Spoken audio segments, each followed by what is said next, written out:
Welcome to sauce TV. నేను మీ ఆబిద్ హుసేన్. ప్రధానంగా ఓ YouTube మాధ్యమంగా బ్రదర్ సిరాజ్ చేసినటువంటి వ్యాఖ్యల పట్ల సయ్యద్ సమీ హుసేన్ని నెల్లూరు నుంచి కౌంటర్ ఇవ్వడం, దీంతో ఈ విషయం వివాదాస్పదం కావడం జరిగింది. అసలు మొహమ్మద్ ప్రవక్తకు సంబంధించి జరిగినటువంటి ఈ కామెంట్స్ మీద ఈరోజు డిస్కస్ చేసేందుకు మనతో పాటు ఇటు మోటివేషనల్ స్పీకర్ బ్రదర్ సిరాజ్ ఉన్నారు, అలాగే రాష్ట్ర మైనార్టీ నాయకులు మా కుడివైపున సయ్యద్ సమీ హుసేన్ ఉన్నారు. వీరిద్దరితో మాట్లాడతాం. ఎగ్జాక్ట్గా మొహమ్మద్ ప్రవక్త గురించి అటువంటి కామెంట్స్ సిరాజ్ ఎందుకు చేయవలసి వచ్చింది, అలాగే దీనికి సంబంధించి సిరాజ్ ఇప్పుడు ఇచ్చేటువంటి వివరణతో సమీ సాటిస్ఫై అవుతారా, అందుకనే ఇద్దరిని కూడా స్టూడియోకి పిలవడం జరిగింది. మరి ముందుగా సిరాజ్ గారితో మాట్లాడదాం. బ్రదర్ సిరాజ్ గారు, మీ గురించి నేను చేసినటువంటి ఇంటర్వ్యూలో సమీ హుసేన్ గారు మాట్లాడుతూ నాకు 10% తెలిస్తే బ్రదర్ సిరాజ్కు 90% తెలుసు, అంత మేధావి.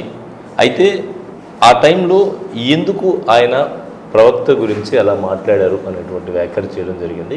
అలాగే ఒకవేళ బ్రదర్ సిరాజ్ సోషల్ మీడియా మాధ్యమంగా ముస్లిం సమాజానికి క్షమాపణ చెప్పకపోతే కేసు పెట్టడానికి కూడా వెనకాడు అని కూడా చెప్పడం జరిగింది. సో ఎగ్జాక్ట్గా మీరు అంటే మీ స్పీచెస్ ముస్లిం సమాజం మొత్తం చూస్తూ ఉంటుంది.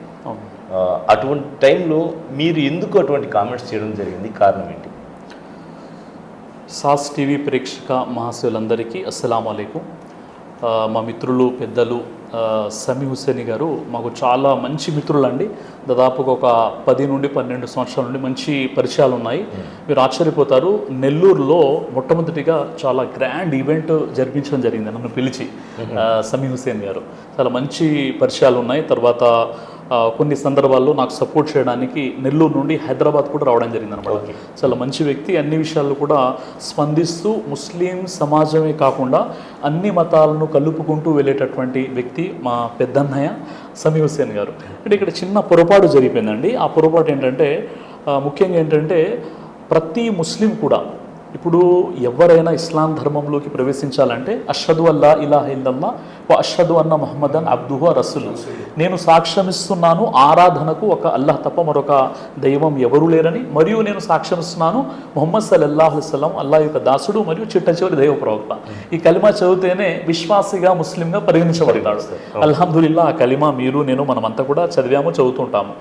అయితే ఇక్కడ ఒక చిన్న క్లారిఫికేషన్ ఏంటంటే నేను నాతో ఏదైతే ఇంటర్వ్యూ జరిగిందో ఒక టీవీ ఛానల్లో, అక్కడ సూర్య బక్రాస్ నంబర్ 2 ఆయత్ నంబర్ 62లో ఆ ఆయత్ యొక్క ఎక్స్ప్లెనేషన్ నేను ఇచ్చాను.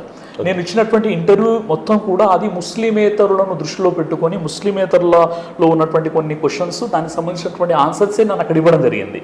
అక్కడ నేను చెప్పడంలో లేదా అర్థం చేసుకోవడంలో అక్కడ ఏంటంటే కొద్దిగా ఒక క్లారిటీ అనేది మిస్ అయిపోయిందండి.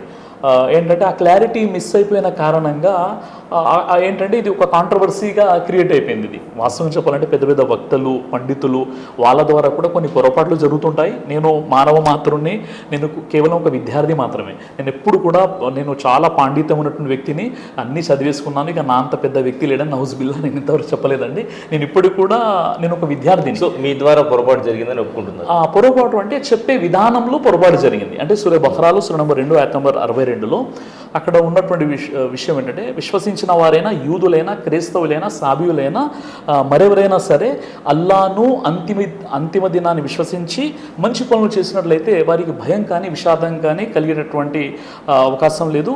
వారి కోసం వారి ప్రభు వద్ద మంచి ప్రతిఫలం ఉందని ఖురాన్ ఆయత ఉంటుంది అనమాట. ఆ ఎక్స్ప్లెనేషన్లో ఏంటంటే కొద్దిగా క్లారిటీ మిస్ అయిపోయింది. ఒక విధంగా చెప్పాలంటే కొద్దిగా పొరపాటు కూడా జరిగిపోయింది. కానీ వాస్తవంగా నా ఉద్దేశం ఎట్టి పరిస్థితుల్లో అది కాదండి. ఎందుకంటే నా ప్రీవియస్ ఏవైతే అల్లా దేవల్ల 19-20 సంవత్సరాల నుండి నేను ఈ సందేశ కార్యక్రమాల్లో ఒక మోటివేషన్ స్పీకర్గా, అదేవిధంగా ధార్మిక స్పీకర్గా నేనున్నాను.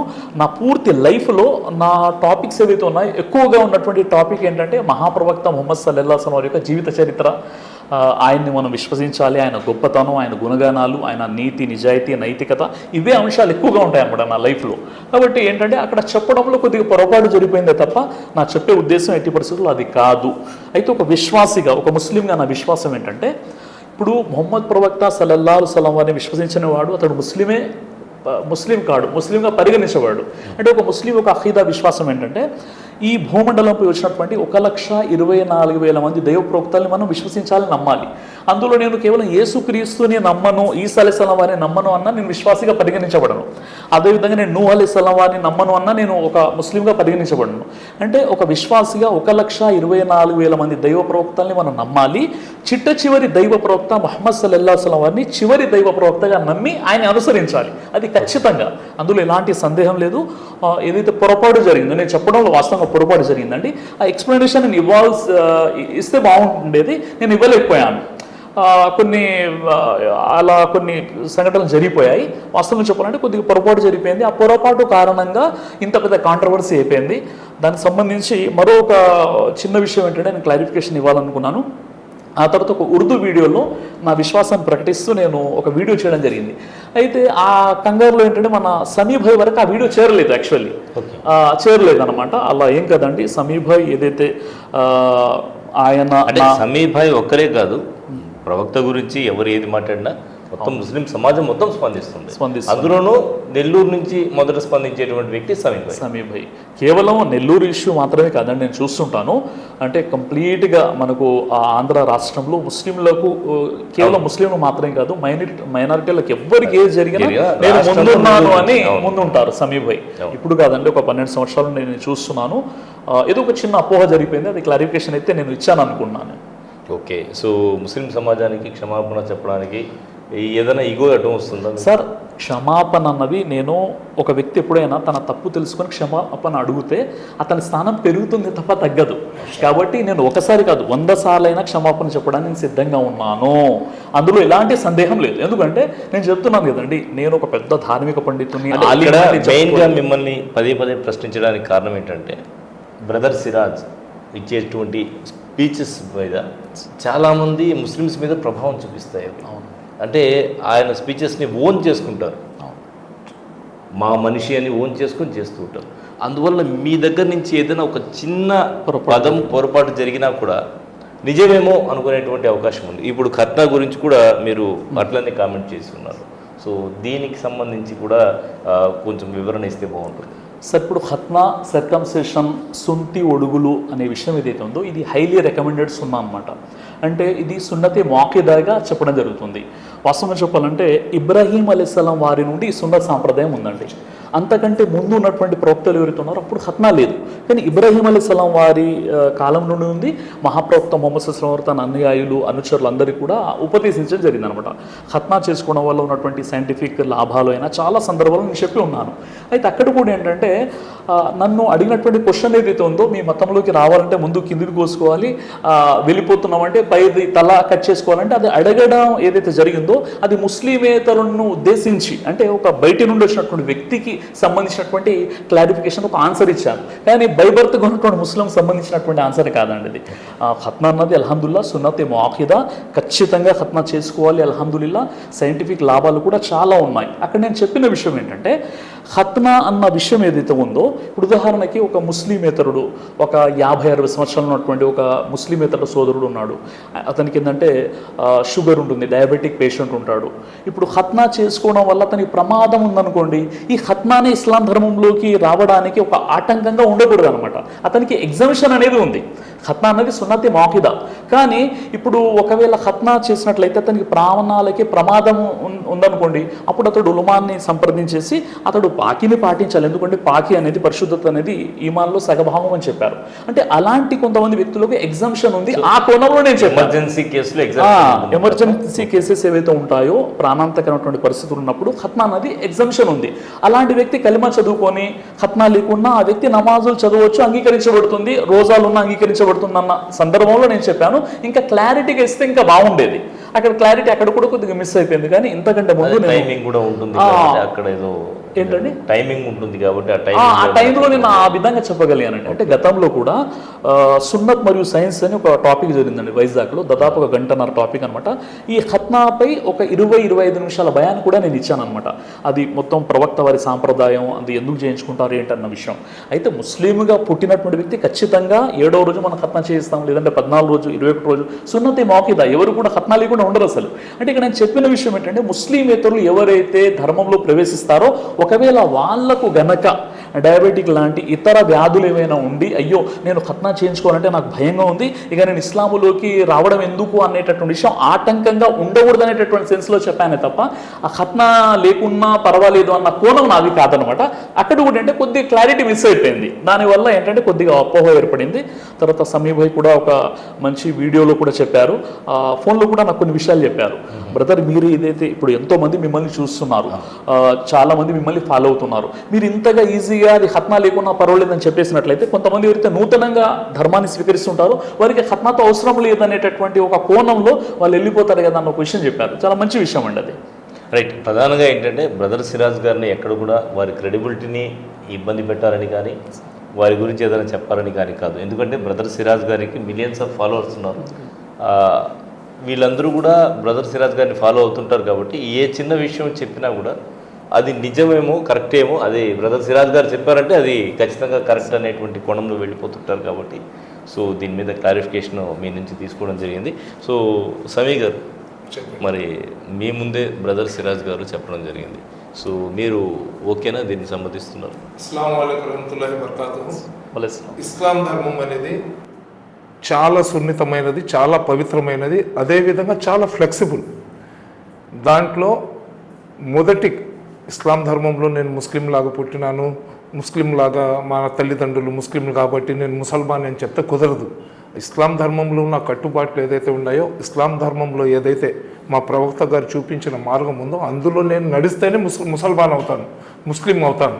ముస్లిం పేరు పెట్టుకొని నేను గడ్డం టోపీ పెట్టుకొని నా ఇష్టం వచ్చినట్లుగా నేను చేస్తే ఇస్లాంలో నుంచి తీయడానికి ఒకటి పర్మిషన్ అవసరం లేదు.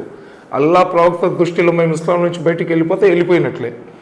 అయితే ప్రపంచవ్యాప్తంగా ముహమ్మద్ ప్రవక్త సల్లల్లాహు అలైహి వసల్లం కోసము ప్రతి ముస్లిం కూడా తమ ప్రాణాలు ఇచ్చేస్తారు. తమ ప్రాణం కన్నా ఎక్కువగా ముహమ్మద్ ప్రవక్త గారిని చేస్తారు. నేను నా ఇంటర్వ్యూలో కూడా నేను చెప్పింది ఏంటంటే సమ్మి 1% అయితే బ్రదర్ సిరాజ్ 1,00,000%. ఎందుకంటే ధార్మికంగా అల్లా సుబ్హానహు వ తఆలా అతనిలో అది ఇచ్చినాడు, ఆ తపన ఉంది కాబట్టి అతను ఇస్లాం సబ్జెక్ట్లో రీసెర్చ్ చేసి ఎన్నో విషయాలు మాకు తెలియని, మేము ముస్లింలాగా పుట్టి ముస్లిం కుటుంబాల్లో పుట్టి సయ్యద్లలో పుట్టి మనకు తెలియని విషయాలు కూడా అల్హమ్దులిల్లా అతను ఇస్లాం ధర్మం యొక్క మంచితనాన్ని చూసి ఇస్లాంలో వచ్చిన తర్వాత ఈ ఏదైతే ఇస్లాంలో ఉన్న గొప్పతనాన్ని, ఇస్లాంలో ఉన్న మంచితనాన్ని ప్రళయం రోజు నోవే బట్ ఇస్లాం అనే దాన్ని అతను సమాజంలో తీసుకుని వెళ్ళే ప్రయత్నం చేస్తున్నారు. దాన్ని మేము అందరం కూడా అభినందిస్తున్నాము. ఒక తమ్ముళ్ళలాగా కూడా మేము బ్రదర్ సిరాజ్ గారికి గౌరవిస్తాము. అయితే ఏదైతే ఓటి ముహమ్మద్ ప్రవక్త అవసరం లేకుండా మనం స్వర్గానికి వెళ్ళిపోతాము అది ఇది అన్నది అది ఖచ్చితంగా నా మనసుకు బాధ కలిగింది. నేను సిరాజ్ గారికి మాధ్యమాల ద్వారా తెలియజేయడం జరిగింది. ఇమ్మీడియట్గా ఒక నిజాయితీ గల ముస్లిం, అల్లా ప్రవక్తను ఫాలో చేసే నిజమైన ముస్లిం చేసే పని ఈరోజు బ్రదర్ సిరాజ్ చేసి ఇంకా మా గుండెల్లో అతని స్థానాన్ని పెంపొందించుకున్నారు. ఎందుకంటే తప్పు చేసినోడు క్షమాపణ కోరుకోవడం అంతకు మించి ఏ ధర్మంలో కూడా లేదు. నా వల్ల ఒక తప్పు జరిగినప్పుడు అయ్యా నా వల్ల ఈ తప్పు జరిగిందని చెప్తే నేను కింద పడిపోను. ఆ భగవంతుడు అల్లా ఆకాశానికి ఎత్తేస్తాడు, అల్లా సుబ్హానహు వ తఆలా ఆకాశానికి ఎత్తేస్తాడు. ఈరోజు అదేవిధంగా ఖత్నాల గురించి ఏదైతే కాంట్రవర్సిటీ వచ్చిందో దాని గురించి క్లియర్గా సిరాజ్ గారు చెప్పినారు. ఆ రోజు కూడా మా తమ్ముళ్ళు లాంటి వాళ్ళు, ఈరోజు కూడా మా తమ్ముళ్ళు లాంటి వాళ్ళు, ఒక తల్లి గర్భంలో పుట్టి మేము అన్న తమ్ముళ్ళు కాకపోయినా కానీ ఒక కల్మా చదివి ఈ భూప్రపంచంలో ఆఖిరత్లో కూడా అన్న తమ్ముళ్ళలాగా మేము ఉండాలా, మేము ఉంటాం కూడా. కల్మా చదివిన ప్రతి ఒక్కరు కూడా ఈ జమాత్లు ఏదైనా కానివ్వండి మా కల్మా ఒకటే, జమాత్లు ఏదైనా కానివ్వండి మా ప్రవక్త ఒక్కరే, ముహమ్మద్ ప్రవక్త సల్లల్లాహు అలైహి వసల్లం గారు. అదేవిధంగా ఏదైతే ఇస్లాం ధర్మంలో సర్కారీ దోలం సల్లల్లాహు అలైహి వసల్లం ముహమ్మద్ ప్రవక్త సల్లల్లాహు అలైహి వసల్లం గారి సున్నత్లు చాలా ఉన్నాయి. ఒక వ్యక్తి ఇప్పుడు షరాబ్ ఉంది, వైన్ ఉంది, మద్యము ఇస్లాంలో తాగడం హరాం అది. కానీ అతనికి ఆరోగ్య పరిస్థితులు అనుసరించక అక్కడ ఎటువంటి విధి లేని పరిస్థితిలో అతను కానీ అక్కడ ఏం తినకపోయినా ఏం తాగకపోయినా చచ్చిపోయే పరిస్థితి కానీ ఉంటే చచ్చిపోయిన ముర్దార్ కూడా అతనికి హలాల్ అయిపోద్ది, ఈ హరాం ఉన్న షరాబ్ కూడా అతనికి హలాల్ అయిపోద్ది. అంటే ఇస్లాం అనేది విధి లేని పరిస్థితుల్లో కొన్ని ఎగ్జంప్షన్స్ ఇచ్చి ఉన్నారు. రెండోది ఏంటంటే జనరల్గా మనం సిరాజ్ గారికి కూడా అడగడం ఎందుకు జరిగిందంటే ఈ మధ్య కాలంలో మనం చూస్తున్నాం కొంతమంది ఎవరైతే ముస్లిం వ్యతిరేకులు ఉన్నారో, ఇస్లాం ధర్మానికి వ్యతిరేకించే వాళ్ళు ఎవరైతే ఉన్నారో వాళ్ళు ముస్లిం అమ్మాయిని టార్గెట్ చేస్తున్నారు. టార్గెట్ చేసి వాళ్లకు ప్రేమించినట్లు నటించి మేము ఇస్లాం ధర్మంలో వచ్చేస్తామని చెప్పి ఊరికే మేము ఒడుగులు చేయించుకుంటాం అది చేయించుకుంటాం అని చెప్పి వాళ్లకు లోపరుచుకొని వాళ్లకు కడుపులు చేసి వాళ్లకు అటు ఇటు కాకుండా రోడ్ల మీద వదిలేసి వెళ్ళిపోతున్నారు. ఎంతోమంది ఛాలెంజ్ చేస్తున్నారు తొడలు కొట్టుకొని, ఎవరైనా ముస్లిం అమ్మాయిని కానీ లేపుకొని వచ్చేస్తే మేము 5 లక్షలు ఇస్తాం 10 లక్షలు ఇస్తామని చెప్పి ఇటువంటి వ్యక్తులకు మనం అవకాశం ఇచ్చినట్లయింది. ఇప్పుడు ప్రతి ధర్మంలో కొన్ని సూక్ష్మాలు ఉంటాయి. ఇప్పుడు హిందూ ధర్మంలో 3 ముళ్ళు ఎందుకు వేయాలా, ఒకే ముడి గట్టిగా వేసేసి వదిలేయకూడదు అంటే అలా కుదరదు. పెళ్లి చేసుకున్నప్పుడు అగ్ని చుట్టూ 7 సార్లు తిరగాల్సిందే, 3 ముళ్ళు వేయాల్సిందే. అది వాళ్ళ సాంప్రదాయం. అది కాదయ్యా నేను అగ్ని చుట్టూ తిరగను, ఐస్ క్యూబ్ పెట్టుకొని తిరుగుతాను, 3 ముళ్ళు వేయను, మెడ మీద కాలు పెట్టి ఒకే ముడి గట్టిగా వేసేస్తానంటే ఆ నిబంధనలు ఆ ఆచారాలను మనం ఫాలో చేయాలా. అదేవిధంగా నేను ఒకళ్ళని విమర్శించాలో ఒకళ్ళని కించపరచాలని కాదు, ముహమ్మద్ ప్రవక్త సల్లల్లాహు అలైహి వసల్లం గురించి ప్రాణం ఇవ్వడానికి ముందుండే వాళ్ళలో నేను కూడా ఒకడిని. కాబట్టి ఆ రోజు బ్రదర్ సిరాజ్ ప్రదేశంలో నా సొంత తండ్రి అయినా, నా సొంత తల్లి అయినా, నా బిడ్డలైనా కానీ నేను అదేవిధంగా ప్రశ్నించేవాడిని. రెండోది ఏంటంటే అతను తప్పు చేయాలని తప్పు చేయలేదు. అతనికి ఏంటంటే ఆ ప్రశ్నకు సమాధానం చెప్పడంలో పెద్ద పెద్ద ప్రొఫెసర్లు కూడా ఒక స్పీచ్ ఇస్తూ స్పీచ్లో నుంచి డైవర్ట్ అయిపోయిన సందర్భాలు ఉన్నాయి. పెద్ద పెద్ద ఆలింలు మనం మస్జిద్లో ఇమామత్ చేస్తూ ఒక సూరా చదవడానికి పోయి అల్లాహు అక్బర్ అని సజ్దా చేసిన సందర్భాలు కూడా ఉన్నాయి. కాబట్టి అవన్నీ కూడా మనం ఇది ఏంటంటే అది జరగడం కూడా మన మంచిగా జరిగింది, ఇది కూడా మా మంచిగా జరిగింది. ఎందుకంటే ఏదైతే మనం ఆంధ్ర తెలంగాణ రాష్ట్రాల్లో ఉన్న ముస్లింలందరూ కూడా ఒక కల్మా చదివినాం, ఒక ప్రవక్తను నమ్ముతున్నాం. రాజకీయ పార్టీలు వస్తుంటాయి పోతుంటాయి, మనం అందరితో బాగుండాలా, అన్ని ధర్మాలను గౌరవించాలా. ఏ విధంగా మేము అల్లా సుబ్హానహు తఆలా ముహమ్మద్ ప్రవక్త కోసం మా ప్రాణాలు సమర్పిస్తామో, అవసరం పడితే హిందూ సోదరులను రక్షించడానికి కూడా మా ప్రాణాలను మేము పణంగా పెట్టాలా అనేది మా ఇస్లాం ధర్మం నేర్పించింది. దానికి నిదర్శనం తెలంగాణలో వరదలు వచ్చినప్పుడు ఒక జేసీబీ డ్రైవర్ తన ప్రాణాలను సైతం లెక్క చేయకుండా పోయి 6 మందిని కాపాడడం కానివ్వండి. అదేవిధంగా మొన్న ఎక్కడో అక్కడ ఉత్తరప్రదేశ్లోనూ ఎక్కడో ఏదో సంఘటన జరిగితే 24 మంది ప్రాణాలు కాపాడారు. మీరు చరిత్ర చూసుకోండి. ప్రపంచానికి మిజైల్ ఇచ్చింది ఎవరు? అబ్దుల్ కలాం ఆజాద్ గారు. అదేవిధంగా 1957లో మొదటి మిజైల్ మ్యాన్ ప్రపంచానికి అసలు మిజైల్ అంటే ఇలా ఉంటుంది చూపించింది టిప్పు సుల్తాన్ రహమతుల్లాహి అలైహి గారు. ఆ విధంగా ఎక్కడ కూడా ముస్లిం అనేవాడు దేశాన్ని ప్రేమించేవాడు, దేశం కోసం ప్రాణం ఇచ్చేవాడు.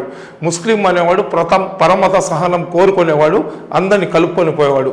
కాబట్టి సిరాజ్ గారు ఏ రోజు అతను స్పీచ్లు పెట్టినా కానీ స్పిరిచువల్గా మోటివేషనల్గా పెట్టినప్పుడు అందరినీ సమానత్వంగా కలుపుకుంటూ అతను పోతున్నాడు. ఇంకా ముందు కూడా అందరినీ కలుపుకొని ముందుకు పోయి ఈ భారతదేశం ఏ దేశంలో అయితే మేము పుట్టినామో ఆ దేశాన్ని సంరక్షించడము, ఆ దేశ సంస్కృతిని గౌరవించడము మా ఈమాన్లో సగం ఈమాన్. వతన్ పరస్తే అంటారు. కాబట్టి మనం పుట్టింది ఈ దేశంలో, చచ్చిపోయిన ఈ దేశంలోనే మేము ఈ మట్టిలోనే కలిసిపోతాం. మీరు ప్రపంచంలో ఎక్కడైనా చూడండి, అంత గుంట కానీ తీస్తే ఆ గుంటలో నుంచి ఆ మట్టి సువాసన కానీ చూస్తే మా శరీరాల సువాసన వస్తుంది. ఎందుకంటే కొన్ని కోట్ల మంది పుడుతున్నారు, కొన్ని కోట్ల మంది చచ్చిపోతున్నారు. మేము చచ్చిపోయిన తర్వాత మాకు దహనం చేయటం లేదు, లేదా నీళ్లలో ప్రవహించడం లేదు, ఇదే మట్టిలో మాకు కలిపేస్తున్నారు. కాబట్టి ఈ తల్లి ఒడిలోనే పుడుతున్నాం, ఈ తల్లి ఒడిలోనే చచ్చిపోతున్నాం. కాబట్టి ఈ తల్లిని కాపాడుకోవాల్సిన బాధ్యత కూడా మా మీద ఉంది. ఇక్కడ ఉన్న ప్రతి ఒక్కరు కూడా మా అన్నదమ్ముల్లాగా మేము భావించి ఆ జాతీయ సమైక్యతను మేము కాపాడుకుంటాం. ఇక్కడ ఒక మాట, నిన్న ఒక మత ఛాందసవాది అనొచ్చు, ఎవరో ఒక మతానికి సంబంధించినటువంటి వ్యక్తి ఒక వ్యాఖ్యలు చేయడం జరిగింది. 22 కోట్ల మంది భారతదేశంలో ముస్లిమ్స్ ఉన్నారు, వీళ్ళని పాకిస్తాన్కి తరిమేయాలి అని. 22 కోట్ల మంది కాదు పాపం, అతనికి వాళ్ళకి లెక్కలు కరెక్ట్గా రావు. 33,000 కోట్ల దేవుళ్ళు అన్నారు. తర్వాత ఇక్కడికి వచ్చేతలకి 22 కోట్ల మంది ముస్లింలు ఉన్నారు. భారతదేశంలో 40 కోట్ల మంది ముస్లింలు ఉన్నారు. గవర్నమెంట్ లెక్కల ప్రకారము ముస్లింల జనాభా ఎక్కువ చూపించారు, ఎందుకంటే మేము ఎమ్మెల్యే ఎంపీ సీట్లు అడుగుతాం కాబట్టి. ఇంకా ఆయనకు తెలియని ఇంకొక విషయం ఏంటంటే 48 కోట్ల మంది ముస్లింలు ఉన్నారు భారతదేశంలో.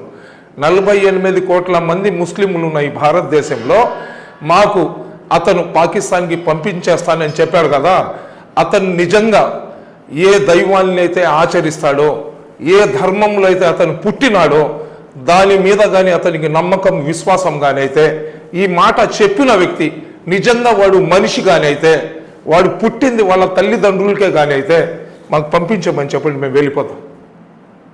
మాట్లాడమని చెప్పండి. మాట్లాడేసి 48 కోట్ల మందికి ఏ దేశానికి అతను పంపిస్తాడో వెళ్ళిపోమని చెప్పండి.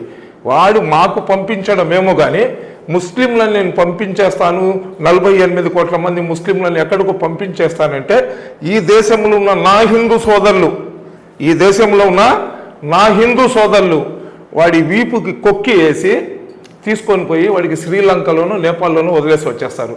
ఈ దేశం భారతదేశం తల్లి అయితే, ఈ భారతదేశం భరత మాత అయితే దానికి ఉన్న 2 కళ్ళు ముస్లింలు అన్న సంగతి నా హిందూ సోదరులకు తెలుసు. సరేనా? తల్లి కళ్ళు లోడేసే మనస్తత్వం మా హిందూ సోదరులకు కాదు. నేను చెప్పాను కదా, వాళ్ళు ఎవరో రాక్షసులకు పుట్టిన సంతానం కొంతమంది ఉన్నారు, మతోన్మాదాన్ని రెచ్చగొడుతూ సంకలు కొట్టుకుంటుంటారు. వాళ్ళు 48 కోట్ల మంది కాదు, వాళ్ళ ఇంటి పక్కన ఉన్న 2 పంపిమని చెప్పండి. ఆ రోజు చెప్దాం వాడు మగోడు, వాడు కన్న బిడ్డలు వాడికే పుట్టారు అని ఆ రోజు ఒప్పుకున్నాం. వాడి గురించి ఎందుకండి మూడ్ ఆఫ్ చేస్తారు? ఓకే, సిరాజ్ గారు, మీకు అసలు ఇంత నాలెడ్జ్ ఎలా వచ్చింది?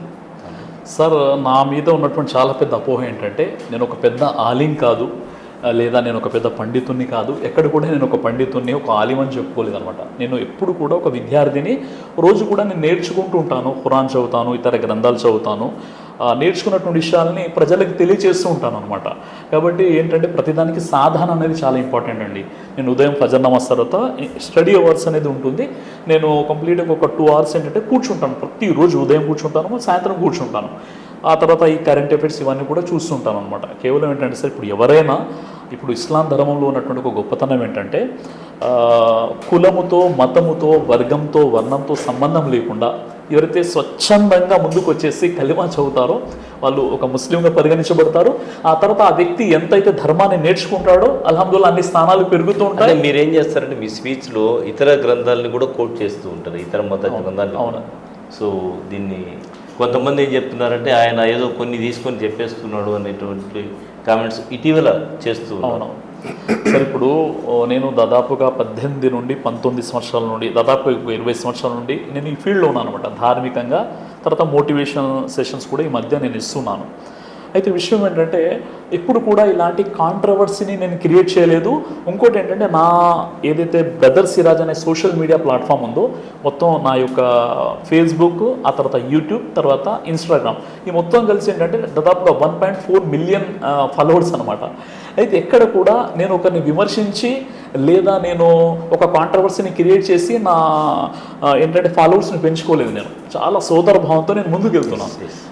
ఈ విషయం ఇప్పుడు ఎక్కడైనా బ్రదర్ సిరాజ్ గారు హిందూ మతాన్ని కానీ, హిందూ దేవీ దేవతల్ని లేదా హిందూ మత పుణ్యపురుషుల్ని కించపరిచారని ఒక చిన్న పదం చూపించినా ఇక నేను ఇప్పుడు నా స్పీచెస్ కూడా వదులుకుంటానండి. ఎందుకంటే మీకు తెలుసు అండి, నేను ఇప్పుడు కూడా రాముడు అన్న పదాన్ని కూడా నేను ఉచ్చరించాను, శ్రీరాముల వారు అని చెప్తాను నేను. అంటే ఎక్కడ కూడా హిందూ ముస్లింని కలుపుకోవాలి, సోదర భావం కోసం నేను ప్రయత్నం చేస్తాను తప్ప విడగొట్టే ప్రయత్నం ఇంతవరకు చేయలేదు. కొన్ని విషయాలు ఏవైతే ఉన్నాయి, దేవుడు ఒక్కడే అన్న విషయం ఖురాన్లో ఉంది, హిందూ మత గ్రంథాల్లో ఉంది. దేవుడు పుట్టడు, మరణించాడు, కనిపించడు అన్న విషయం ఖురాన్లో ఉంది, హిందూ మత గ్రంథాల్లో ఉంది. అలా కొన్ని విషయాలు సిమిలర్గా ఉన్న విషయాలు నేను చెప్తున్నాను, నేను నమ్ముతున్నాను, నా దగ్గర ఆధారాలు ఉన్నాయి, నేను చెప్తున్నాను. అలా కాకుండా ఇప్పుడు ఇతర మత వ్యక్తులు ఎవరైతే ఉన్నారో, మత బోధకులు ఎవరైతే ఉన్నారో హిందూ మతాన్ని కొంతమంది కించపరుస్తున్నారు. అలా నేను ఎప్పుడు చేయలేదు, నేను గౌరవిస్తున్నాను అనమాట. ఎందుకంటే మనం కలుపుకోవాలి, అందరినీ కలిసి ఉండాలి, కలిసి ఉంటే కలుగు సుఖం, విడిపోతే విడిపోతారు, ఐక్యమత్యం మహాబలం. దీన్ని విశ్వసిస్తున్నాను, ముందుకెళ్తున్నాను. ఎందుకంటే సార్ ఖురాన్లో సూరే అల్-అనామ్ 6వ అధ్యాయం 108లో వలా తసబ్బుల్లదీన యద్ఊన మిన్ దూనిల్లాహ్, ఓ ముస్లింలారా హిందువులు ఆరాధించే దేవీ దేవతలను మీరు దూషించకండి అని అల్లాహ్ ఖురాన్ పెట్టాడు. ఖురాన్లో ఈ విషయం ఉంది. అంటే ఒక బ్రదర్ సిరాజ్గా నా గొప్పతనం ఏం లేదండి, నేను 0 కంటే తక్కువ స్థానం ఉన్నది. నేను ఎప్పుడైతే ధర్మాన్ని తెలుసుకున్నానో నా ధర్మం నాకు నేర్పిస్తుంది, నీ ధర్మాన్ని నువ్వు పాటిస్తూ ఇతర ధర్మాలను నువ్వు గౌరవించు అని. ఇప్పుడు భారత రాజ్యాంగం ఆర్టికల్ 25 ఏమంటుంది, మీకు మత స్వేచ్ఛ ఒక ఆర్టికల్ ఉంది. అంటే నువ్వు ఏ ధర్మానైనా నువ్వు ఆచరించవచ్చు, దాన్ని స్వీకరించవచ్చు, దాన్ని ప్రచారం చేసుకోవచ్చు, కించపరచొద్దు అన్న విషయం ఈరోజు రాజ్యాంగం చెప్తుంటే 1400 సంవత్సరాల క్రితం ఖురాన్లో ఉంది. కాబట్టి ఖురాన్కి ఎప్పుడు కూడా నేను వెళ్ళను. కొంతమంది ఎవరైతే ఆరోపణలు చేస్తున్నారో వాళ్ళు మరి ఎందుకోసం చేస్తున్నారో వాళ్ళకే తెలియదండి అది. రైట్, చివరిగా బ్రదర్ సిరాజ్ని ఇస్లాం వైపు ఆకర్షించిన అంశాలు ఏంటంటే? సార్, ఇప్పుడు నేను చాలా చిన్న వయసులో అల్లా నాకు సన్మార్గాన్ని ప్రసాదించాడు. 14, 15, 16 సంవత్సరాలు అంతకంటే ముందు నుండి కూడా అల్లాదే వల్ల నేనేంటంటే ఎక్కువగా ముస్లిం సోదరుల వాతావరణంలోనే ఉన్నాను. నాకేంటంటే అల్లా హిదాయత్ ప్రసాదించాడు. ఇస్లాంలో చాలా గొప్ప విషయాలు సార్. మానవులంతా ఒకే జంట సంతానం, పరస్పరం సోదరులు, రాజు అయినా రైతు అయినా ఒకే వరుసలో నిలబడి నమాజ్ చదువుకోవడం, ఆ తర్వాత ఇస్లాంలో ఉన్నటువంటి గొప్ప గొప్ప ఆనిముత్యాలు లాంటి విషయాలు, ప్రతి విషయం కూడా ఖురాన్లో ఉన్న విషయమైనా, ప్రవక్త ముహమ్మద్ సల్లల్లాహు అలైహి వసల్లం వారి విషయమైనా, అల్హమ్దుల్లా ఈ విషయాలు అల్లా నాకు ప్రసాదించాడు. నేను అల్హమ్దుల్లా ఆ విషయాన్ని యాక్సెప్ట్ చేశాను, దానిపై స్థిరంగా ఉన్నాను. మీరు కూడా దువా చేయండి, అల్లా తుది శ్వాస వరకు కూడా ఈ ధర్మంలో నిలకడగా ఉంటూ ఇంకా కొన్ని విషయాలు నేర్చుకుంటూ నా తుది శ్వాస వరకు కూడా ఈ ధర్మంపై స్థిరత్వాన్ని ప్రసాదించాలని. రైట్, ధన్యవాదాలు సిరాజ్ గారు ఈరోజు స్టూడియోకి వచ్చినందుకు. సమీ గారు మీరు చెప్పే అదేనండి, మేము కోరుకున్నది కూడా ఏంటంటే బ్రదర్ సిరాజ్ గారికి అల్లా సుబ్హాన తాలా మీకు హిదాయత్ ఇచ్చినాడు. అదేవిధంగా ఇన్ని కోట్ల మంది ఉన్న భారతదేశంలో ఎవరికి లేని నాలెడ్జ్ మీకు అల్లా ప్రసాదించినాడు. కాబట్టి ఎక్కడ కూడా నాకు తెలిసినప్పటి నుంచి మీరు అంటే దాదాపు 12-13 సంవత్సరాల నుంచి మీకు నాకు పరిచయం ఉన్నా కానీ ఎక్కడ కూడా మీరు మాట్లాడే భాషలో కూడా వేరే మనిషి మనసుకు బాధ కలిగిస్తుందేమో అని చెప్పి ఆచితూచి మాట్లాడే వ్యక్తి. ఎందుకు ఆ విధంగా జరిగిందో దానికి అల్లా ఇచ్చేసుకోవాలా. అందరినీ క్షమించేవాడు, అందరినీ సరైన మార్గంలో పెట్టేవాడు అల్లా సుబ్హానహు వ తఆలా. కాబట్టి అల్లా మీకు కూడా మా ఆయుష్ ప్రసాదించాలా. మీరు రాబోయే రోజుల్లో హిందూ, ముస్లిం, దళిత, క్రైస్తవులు ఏదైతే భారతదేశంలో ఉన్న సమైక్యవాదాన్ని కాపాడడానికి ప్రయత్నం చేసే ఆణిముత్యాలు మీరు కూడా ఒక ఆణిముత్యంలాగా వర్ధిల్లాలని అల్లా దగ్గర దువా చేస్తున్నాను. అస్సలాము అలైకుం. వలైకుం సలాం వరహ్మతుల్లాహి వబరకాతుహు. ధన్యవాదాలు బ్రదర్ సిరాజ్ గారు, అలాగే ధన్యవాదాలు సమీ గారు స్టూడియోకి వచ్చినందుకు. సో మొత్తానికి ఏదైతే కాంట్రవర్సీ ఇష్యూ ఉండిందో ఆ ఇష్యూ మీద క్లారిటీ ఇవ్వడం జరిగింది బ్రదర్ సిరాజ్ గారు. సో ఇచ్చినటువంటి క్లారిటీ మీద సమీ హుసేన్ గారు కూడా సంతృప్తి వ్యక్తం చేయడం జరిగింది. ఇది సమీ హుసేన్ గారని కాదు, యావత్ ముస్లింలకు అందరికీ కూడా మొత్తం కూడా అసలు ఏంటి, ఎలా ఉంటుంది ఏంటి అనే దాని మీద సో ప్రవక్త గారి మీద ముహమ్మద్ సల్లల్లాహు అలైహి వసల్లం గారి మీద చెప్పినటువంటి దీని మీద సో క్లారిటీ ఇవ్వడం జరిగింది. సో క్లారిటీ మీద ఒక మైనార్టీ రాష్ట్ర ముస్లిం నాయకుడిగా సమీ హుసేన్ గారు కూడా సంతృప్తి వ్యక్తం చేశారు. కాబట్టి ఇది వాటి ప్రత్యేక కార్యక్రమం. మరో కార్యక్రమంలో మళ్ళీ కలుద్దాం. అందరికీ సెలవు, నమస్కారం.